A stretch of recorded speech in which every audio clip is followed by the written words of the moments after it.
commiserate with the families who have families of the victims of the Rahim Yar Khan train tragedy. It's trying to imagine what they must be going through right now. We just pray for them. May the Almighty Allah give them strength to bear this loss.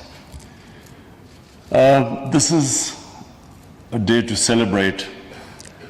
The celebration has been, for us, has been spoiled a bit by this tragedy today.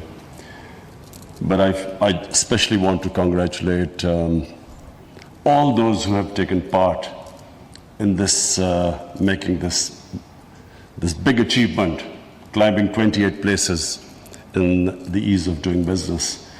I want to congratulate and thank all those who were involved in the BOI, the hard work they put in. And I hear Farina has been the real star, who has really put in a lot of work.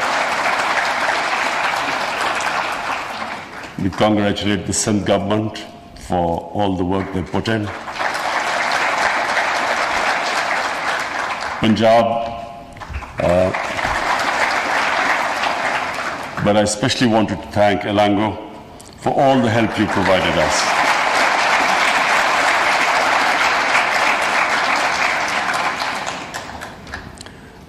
David, let me just give you a brief history of Pakistan, because Pakistan and I are almost the same age. So we started off really well. Pakistan in the 60s was considered one of the fastest growing countries in Asia. And a lot of countries came and tried to study Pakistan's model. What was the secret of our success? And the secret was that we had one of the best governance systems. Our bureaucracy was considered the best in Asia. And we had the government in the 60s, they decided that Pakistan needed to industrialize. So all incentives were given to industries. Hence, Pakistan rose very quickly. We had this one thing which we had, and when you have rapid development, is income inequality. Inequality of income. So we had some very rich people, and majority people in the beginning did not really taste the fruits of that development. Unfortunately, rather than addressing this issue of income inequality,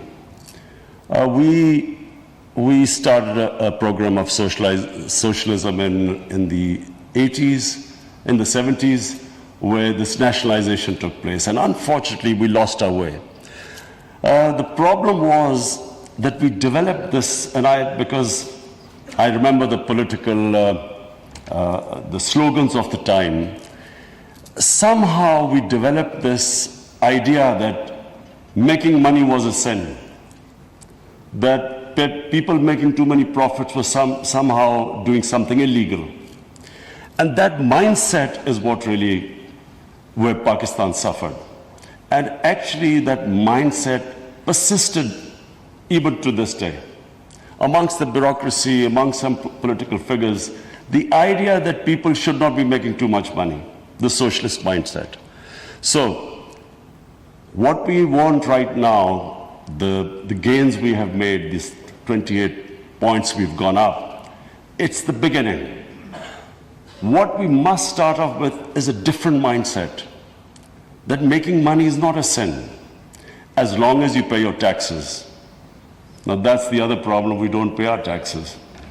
Maybe that's why people sort of resent people making money. But this new mindset in Pakistan is extremely important if we have to create wealth. Wealth creation is how we will get out of our current situation. We have big deficits. I congratulate our economic team that we have narrowed the current account deficit, but still we have big fiscal deficits. We still have to manage our current account deficit. But the future is if we create wealth. If we create wealth, which is, David, what you were talking about, once you create wealth, you create more, you collect more taxes, and then you spend that money on your human beings. That's how we saw China develop in the last 30 years. So this is the model for Pakistan. We want industrialization, we want wealth creation, and we want to lift people out of poverty. So a lot of things, David, which you said, is what we are trying to do right now. But the most ambitious program we have today is our poverty alleviation program, ESAS. Pakistan has never spent so much money in our entire history on poverty alleviation as we are doing this time, despite having a very narrow fiscal space.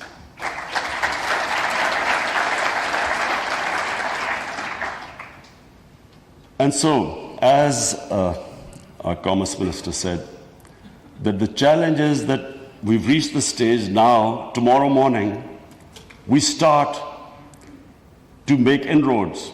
The challenges we face. There are certain short-term challenges, there are medium and long-term challenges. In my opinion, one of the biggest challenges we face is that we have a young population and we have to give them skills. We have to revamp the education system. The education system must equip our younger generation to go into the 21st century. We have technologies developing at a mind-boggling rate.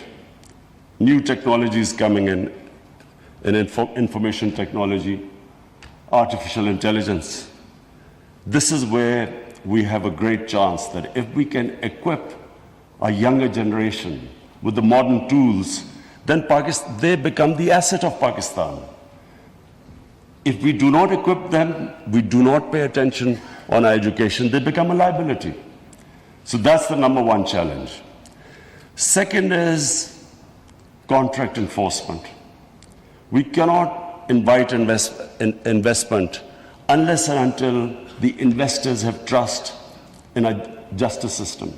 So that is another big challenge, and we hope to be working with the current Chief Justice, who is one of the best jurists. We are very fortunate to have the current Chief Justice, who we consider as one of the best minds in the justice system. So he's already working on the criminal justice system, which again, a country, unless it has rule of law, it cannot afford to, it cannot invite investment. But the other thing is, how do we get contracts enforced? We have already suffered Pakistan has been major damages have been awarded against Pakistan. Rekodik and then Karke, and it's all because our justice system just did not enforce contracts properly. But the other point, David, which we're talking about, we have to get our female population involved in nation building. So my government, and I'm proud to say that we have in the ESAS program, we are especially paying attention to getting our women into the workforce. How can we value add to our women? How can we equip them with modern education? That's the third challenge we face. But I am proud to say today that we have a team. We finally have a team which knows where we are headed. We've got a roadmap. We know where we are headed. And I must thank Elango, because whenever we have any problems, Elango is there to help us. Whenever we have the roadbacks, we will come. David, finally I want to again thank you for coming here. All your